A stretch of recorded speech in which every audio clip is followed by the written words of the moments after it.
Boker Tov, good morning. Welcome to the Aliyah Parashat Tazria. We'll be discussing this week. Today is Eclipse Day. Yay! This afternoon, we're going to have an eclipse here in the Saginaw area. It's going to begin around 12:20, something like 12:21, something like that. And it's going to be a full total eclipse at about 1:42, around that ballpark.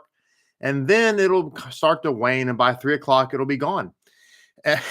So we just happen to be in the zone of totality. That sounds very ominous, doesn't it?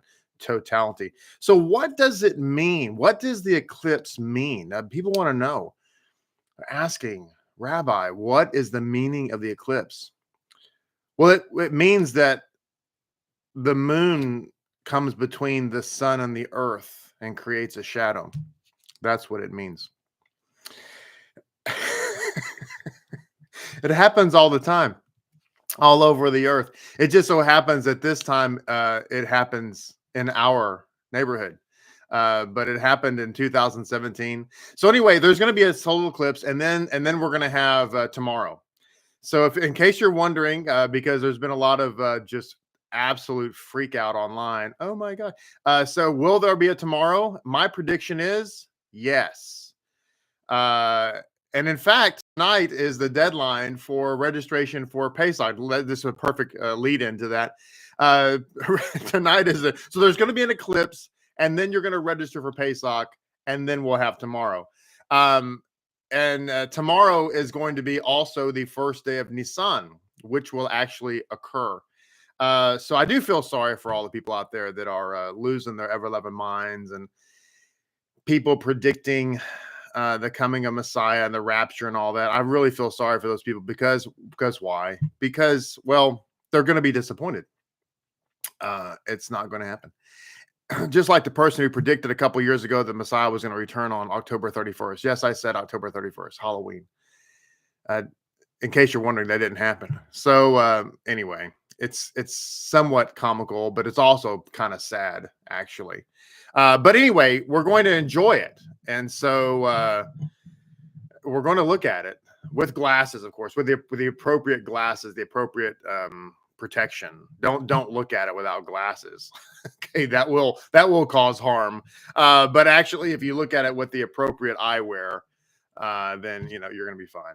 So anyway, it's going to be amazing. It's going to be fun. It's going to be amazing. It'll be kind of cool. Well, kind of literally. They did say when the eclipse happens, the temperature could drop several degrees. So it actually will be cool, literally. But it'll also be dark, and that'll be somewhat eerie for I don't know, a couple of minutes, 3 minutes, something like that. And then it's going to be sunny again, and then we'll go have lunch. So that's the prediction. What does the eclipse mean? What does it mean? It means that the moon comes between the sun and the earth. That's what it means. Good morning, Lori. Glad you're here. Good morning, Peaches. Good morning, Ahava. Hope you're doing great. For those of you outside the zone of totality, I love that. It sounds like the zone of totality. Cast them into the zone of totality. Anyway, if you're outside the zone, I think you can still see it, but a certain percentage of it. I don't know. Maybe you probably know better than I. Good morning, Realm Warrior. Glad you're here. Good morning, Marita. Hope you're doing fantastic. Good morning, Brenda and Denise. Hope you guys are doing great this morning. Chris, Crystal, glad to see you once again. Kristen, good morning. Hey, Kristen, listen. You have sent in a couple of questions, and I have been remiss in not getting to them, and I apologize to you for that. It's no excuse, but it's been crazy busy for me, and I haven't even had chance to go through the email questions yet, but I want to tell you that I'm going to get you an answer this week. Okay. So I'm very sorry that you've had to wait. Good morning to Roy. Good morning to Lola. Good morning to Grace. Glad you're here. Corin, good morning. Hey, listen, Corin, when are you guys flying in for Pesach? When are you going to actually get here? Just asking. Who else do we have this morning?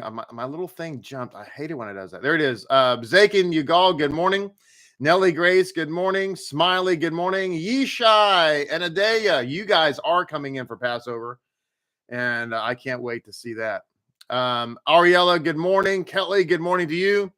Madiyahu, yes, Madiyahu, bring your salt shaker to the viewing of the eclipse today. Good morning, Sergio. Good morning, Sarah Merritt. Hope you and your husband are doing good.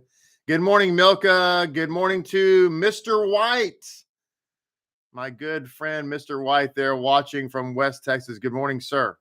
Good morning, Eliezer. Hope you're enjoying something good to eat today. Good morning, Lynn and Devora and Haas. And who else do we have? Levi, good morning. Shmuel, good morning. And Bishop McCoy, glad you're here, sir. Hope you're doing great. Paulina, good morning to you from the United Kingdom. Good morning. Good day. Or no, I'm sorry. Good day. That's Australian. What do you say in the United Kingdom? I'm serious. That's a serious question. In the in Great Britain, what's the, is it just good morning? Or is there something else that you say? Emmanuel, good morning. Emmanuel, you're from Nigeria, right? I met a gentleman from Nigeria yesterday. Very, very nice man. Very nice man. Haniel, good morning. Look at all these persons. Shoshana Keith, good morning. Lynn, did I say good morning to you? Lynn has plans for tomorrow. Lynn, I'm going to tell you right now, you're going to be able to keep your plans. You're going to be able to keep your plans. And by the way, you're welcome, Lynn. You're welcome for that. 83% from Marita. Yeah. Andrew DeLeon. Andrew DeLeon. Hey, it's been a while, Andrew. Where you been? Where you been at? And Andrew DeLeon. Joel, good morning to you, Joel. Joel says, I love your teachings. Well, Joel, thank you for that. I'm glad you do. Not everybody does. No, but seriously, thank you. Thank you very much for that. I appreciate that. I'm glad they are important to you.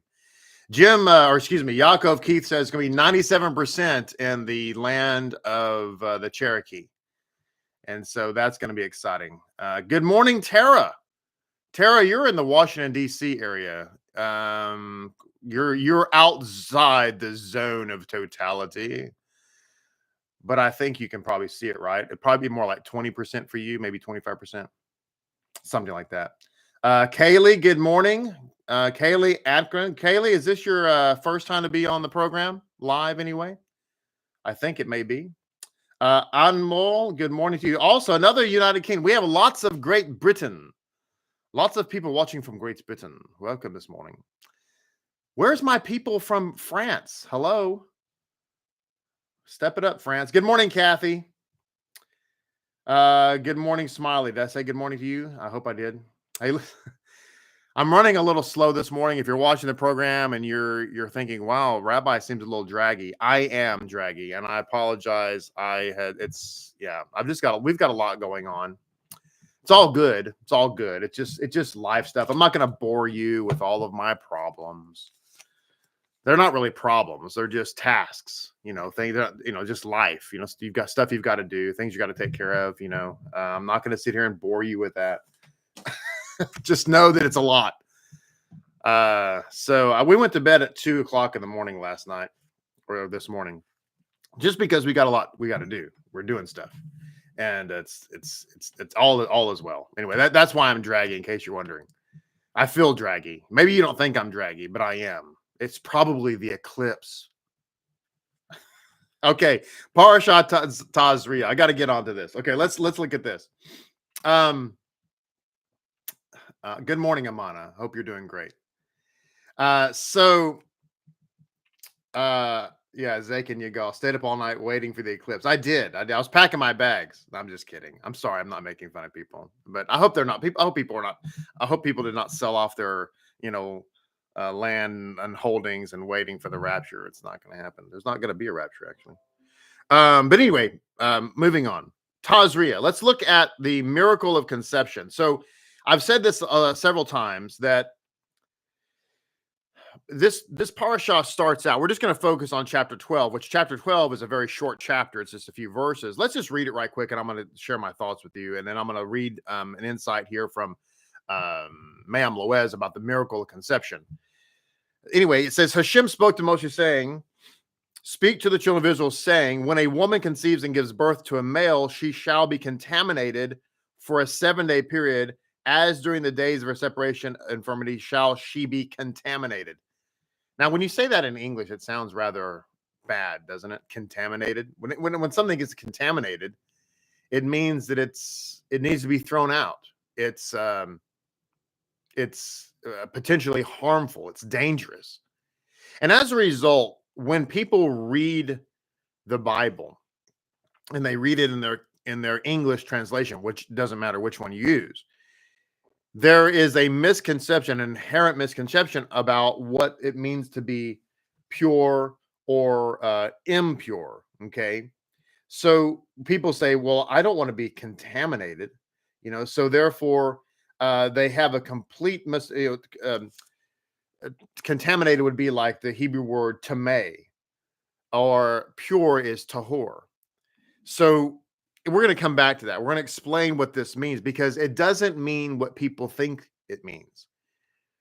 So it says, on the 8th day, the flesh of his foreskin shall be circumcised. Talking about the boys, of course. For 33 days, she shall remain in blood of purity. She may not touch anything sacred, and she may not enter the sanctuary. Say sanctuary. Okay. Until the completion of her days of purity. If she gives birth to a female, she shall be contaminated for 2 weeks, as during her separation, and for 66 days she shall remain in the blood of her purity. So this seems a little potentially problematic. Again, if you're just reading this and you don't have any context of Jewish thought or oral law, this is another example of where oral law oral law becomes important. Now you see that this woman, God bless her little heart, is going to be contaminated if she has a boy for 33 days, right? A 7-day period. Okay. And then she's going to have him circumcised. For 33 days, she shall remain in the blood of her purity. She may not touch anything sacred. Okay. But if she has a girl, those time frames are doubled. Well, doesn't that sound rather chauvinistic, misogynistic? You have a boy and you're going to be contaminated for, a length of time. You have a girl and that length of time doubles. Can you see now where people who read this without the right perspective, they read this and they automatically think this is harsh. This God of the Old Testament is harsh. I'm so glad that we have the God of the New Testament, right? That's what people think. And by the way, there in antiquity, there was in the proto-Christian world, proto-Christian meaning between the age of the death of the 12 real apostles, and there were only 12, until the Roman Catholic Church was officially formed in the 4th century. That time period is referred to by scholars as the proto-Christian time period, or sometimes proto-Orthodox. In that time period, there was a lot of internal struggle, and as far as trying to comprehend their theology. And there's lots of reasons for that, which I don't have time to get into. But one of those theological struggles is the God of the Old Testament the same God as the God of the New Testament? And whereas it eventually, the theology eventually developed that indeed it's the same deity, although the deity completely and radically changed from night to day, but yet it's still the same deity, although God doesn't change it. But that doesn't matter, because facts didn't really matter too much to that, to those people who created the new religion. Facts were of little importance. But to one man, Marcion, he took the logic, he took it to, as we say, its logical conclusion. And he actually taught that the God of the Old Testament is an entirely different deity than the God of the New Testament, and the God of the New Testament had to come and overturn, the misguided, the evil, or whatever rules and so forth of the God of the Old Testament. Now, you might think to yourself, well, that's crazy.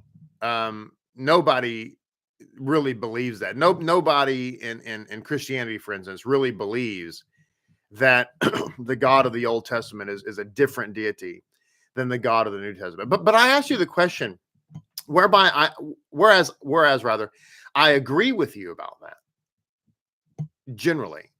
Well, literally. But I wonder, is it true really philosophically? In other words, deep down in the psyche of people's faith, do they really believe that? Or is there some level, and this is just a philosophical question, I'm wanting to know your opinion.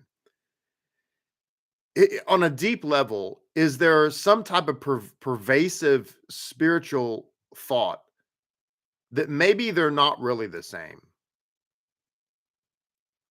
Okay, maybe they are the same, but certainly there was a radical change that had to take place. Because if you really think about, and I've talked about this many times, if you really think about people's spiritual paradigm, what Christ, let's just use Christ, because that's really who we're talking about, not really the Messiah, but the Roman Christ. What the Christ had to do was come and change God.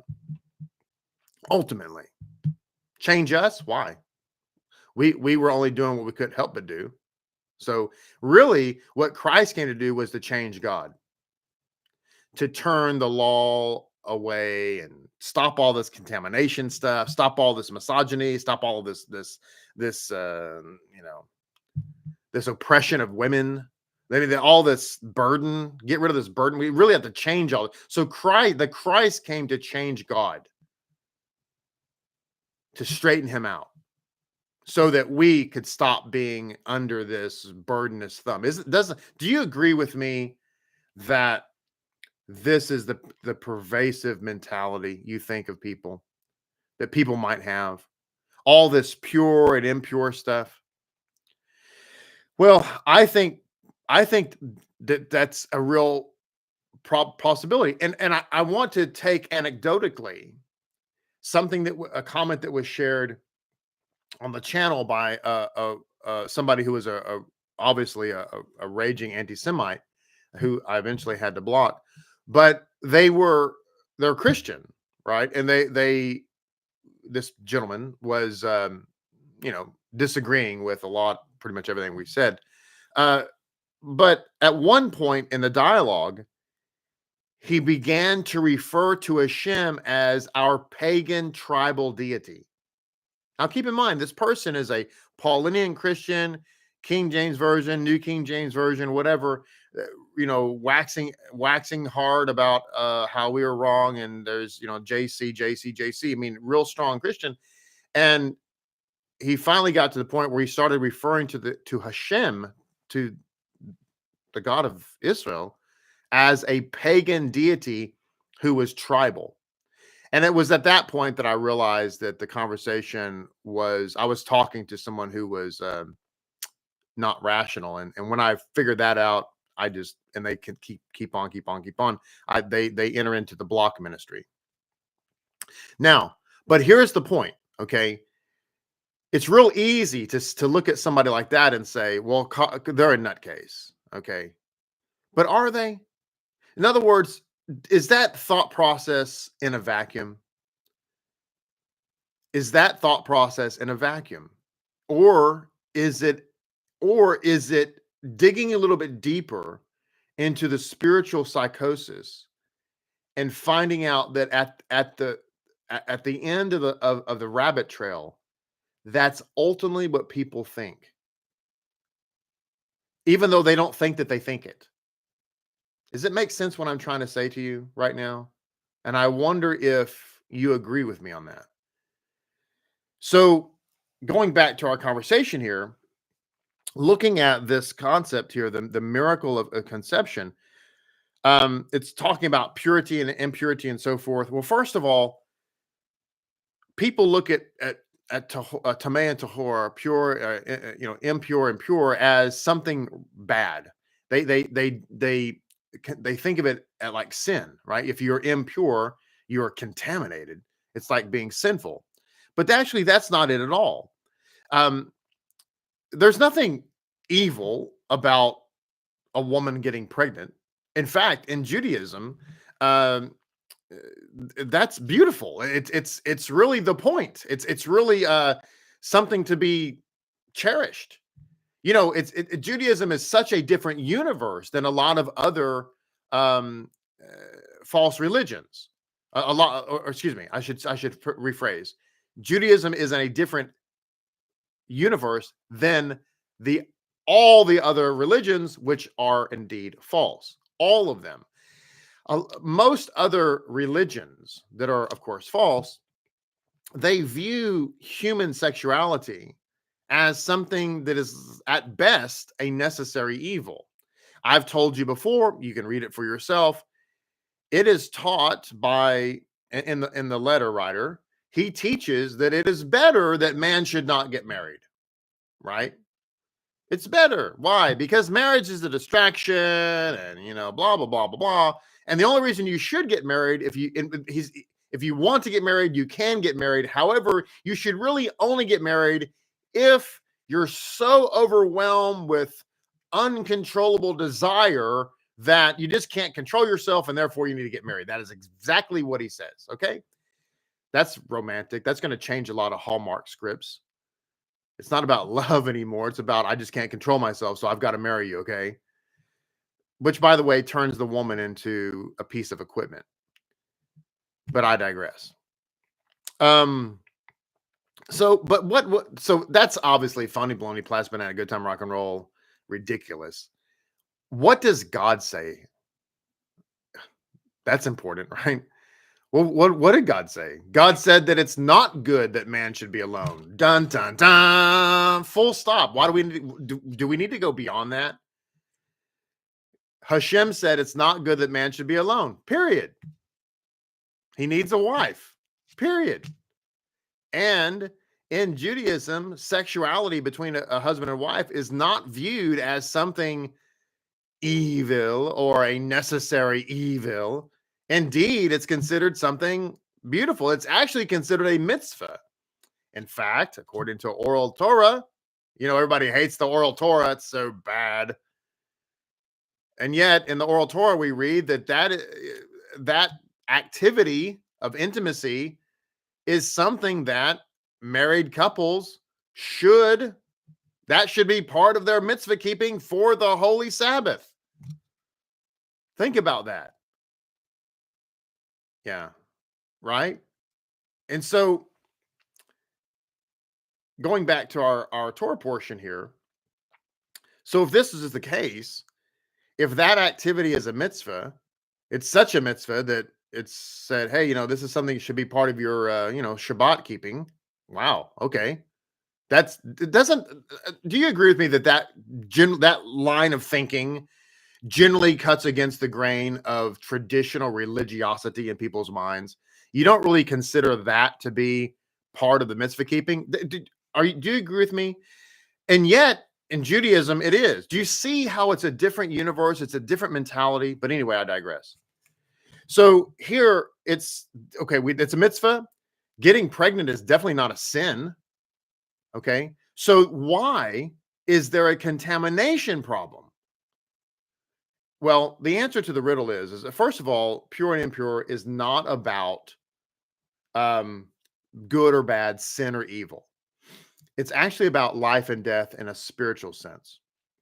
Notice that her impurity here says she's not allowed to touch anything sacred, and she may not enter the sanctuary.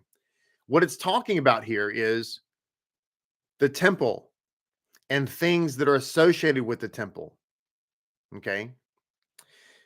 She's not allowed for a certain period of time, she's not allowed to touch those things that are sanctified and set apart, and she's not allowed to enter the temple. This is not the same, it has nothing to do with the synagogue, okay? The synagogue is not the temple. So the sanctuary being talked about here is not the synagogue, okay? What it's talking about here is she's not pure and impure has to do, and men can become impure as well in a number of different ways. But what it means is we're not allowed to participate for a time, not forever, but for a time. We're not allowed to participate in the temple activities. Why? And what does birth have to do with that? Well, the answer is that, and pardon me for sounding morbid here. I don't mean to sound morbid, but this is just a fact of life, is that whereas giving birth to a child is amazing and wonderful and awesome, okay?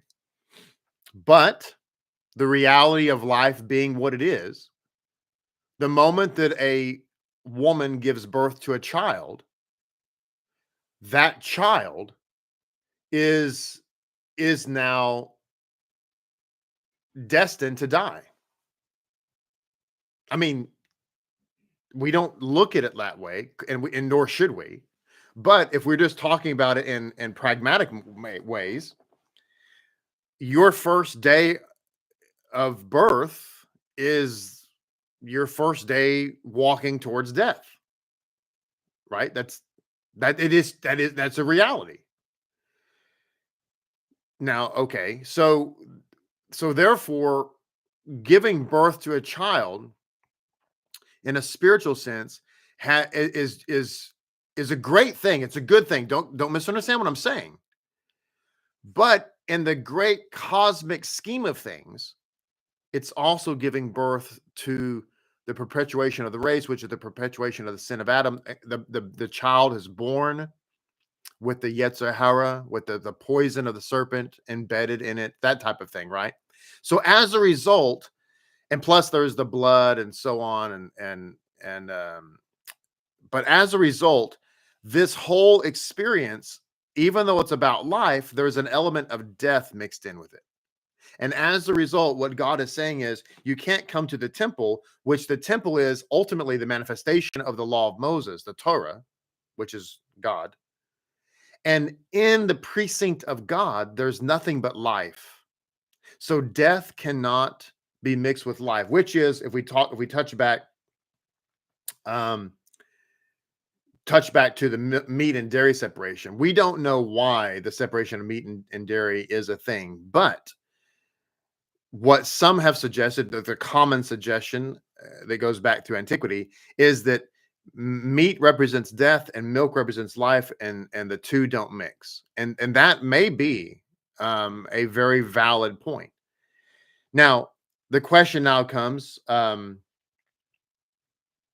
why is there a double contamination period for the bearing of a daughter? Okay, is this some type of discrimination against females? And the answer, of course, is no, not at all. Judaism does not discriminate against females. In fact, quite the contrary. I've covered this in many lessons about how Judaism, from ancient of days, protected women and built within its culture a protection for females that no other culture had. I mean, women didn't start having rights in 99% of Gentile cultures until, the 1800s. But women have had rights in Judaism going back to the days of Abraham and Sarah. But why then is there this additional time frame for a daughter? And the answer is that the birth of a daughter, she's a daughter of Eve, and that woman who's being born is going to give birth to other human beings, which is going to perpetuate what I've just been talking about. So again, it's almost like a reminder that this woman is this child that's going to be born, is generally speaking, of course, is going to be a child bearer, and so hence the reason. Now, can we fully understand all these concepts, by the way, as I've sitting here waxing eloquently about them? Well, the answer, of course, is no, because what we're talking about here is deeply spiritual, and these are things that only HaShem can possibly know.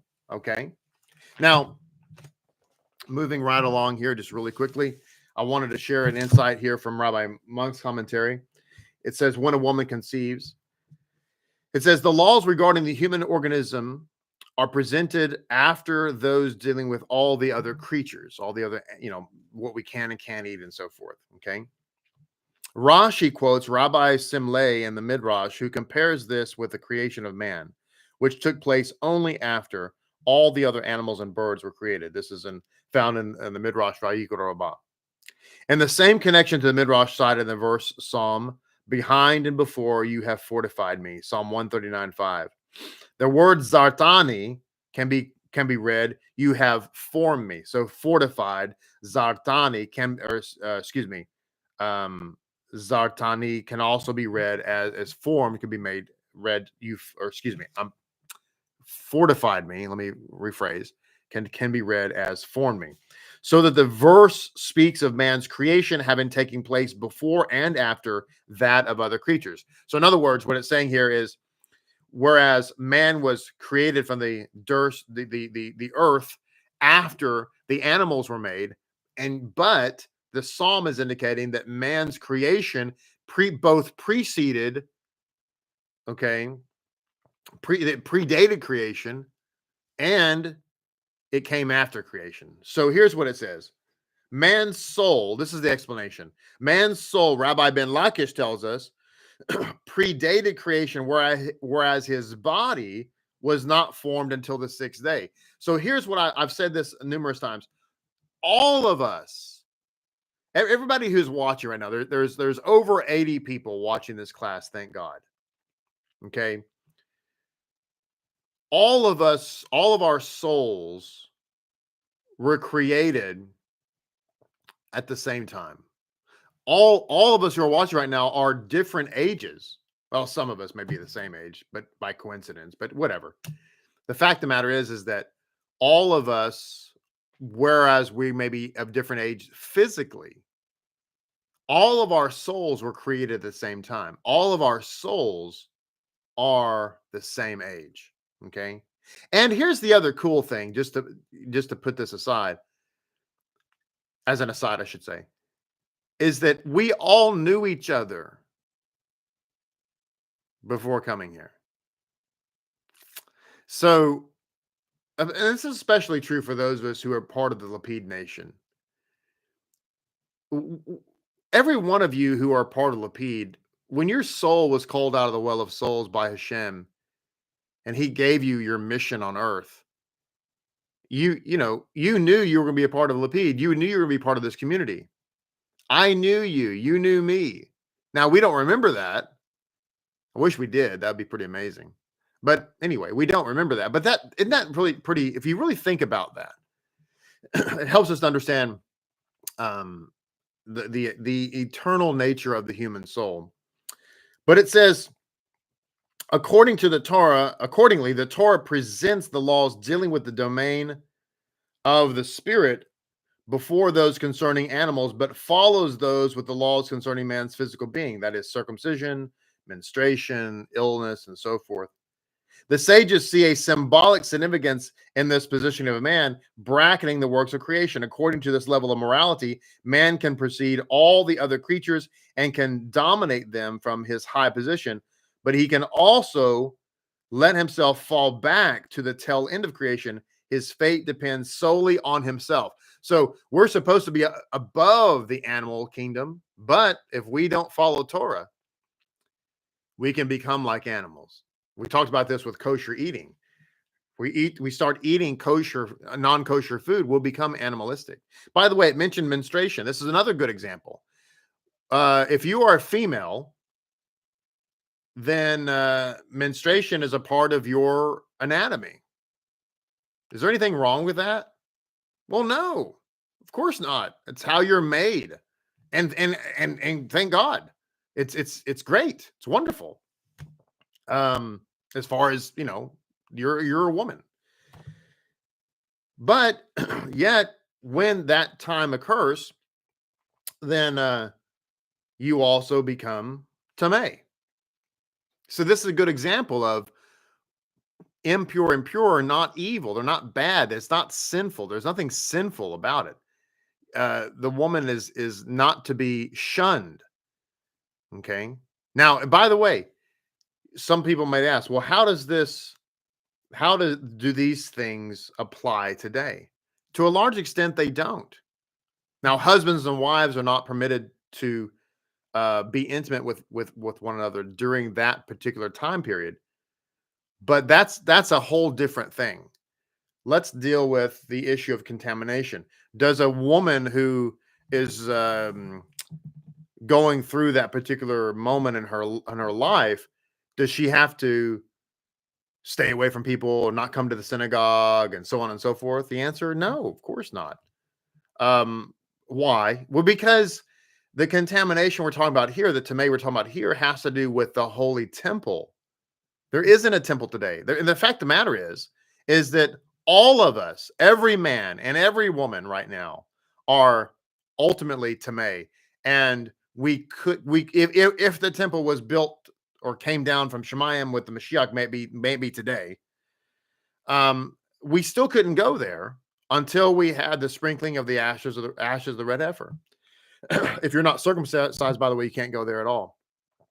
Even with the ashes of the red heifer. Hashtag no Gentiles in the covenant. That's why you have to convert and become a Jew, according to Ezekiel. If we believe the Bible, if the Bible means anything to us, it says in Ezekiel clearly that no one will be able to enter the Lord's house who isn't circumcised both in spirit and flesh. It actually says that in Ezekiel. So, so in other words, I just want to point out, being impure is not something that is evil or bad or so forth. All right, one last insight. I may come back tomorrow and finish this insight as we go through, because there's lots of pages to this on the miracle of conception. But we may cover some of this again tomorrow. But I want to cover this section on kosher eating and childbearing as we kind of conclude this thought. It says Ramban attaches another significance to the placement of the laws concerning the birth of a child after the chapters relating to unclean animals. He stresses that for future parents, observing the precept of permitted and forbidden foods is among the critical factors that determine the character of the child to be born. Through their control over the food they eat, the mother and father can create the most favorable biological conditions for preparing the child to the virtues of sobriety, goodness, and moral integrity. Once again, what we eat has a profound spiritual impact. On the other hand, by violating these laws and defiling themselves, they predispose their offspring to the physical afflictions described in the coming chapters. That is why the passage concerning the birth of a child is introduced between those concerning the dietary laws on one side and those concerning disease on the other. It is generally agreed that the formation of the child's character does not wait for his upbringing to begin. The moral conduct of his parents and grandparents, their practices, and their way of life constitute the hereditary bequest that is felt along the chain of generations. End of our Aliyah today. Listen, we are never out of content, only out of time. We'll come back tomorrow and continue some of these thoughts as we look at Tazria and get into the concept of what is zarat exactly and how is it contracted and so forth. Thank you for being here. Thank you for diving into this question. I hope it's been enlightening. I hope everybody enjoys the totality of the eclipse today. We'll be back tomorrow. We will be back here tomorrow and continue this conversation. I love you. Bless you. Enjoy your day. Enjoy the eclipse and have a great and wonderful day. We'll see you mañana. Shalom aleichem.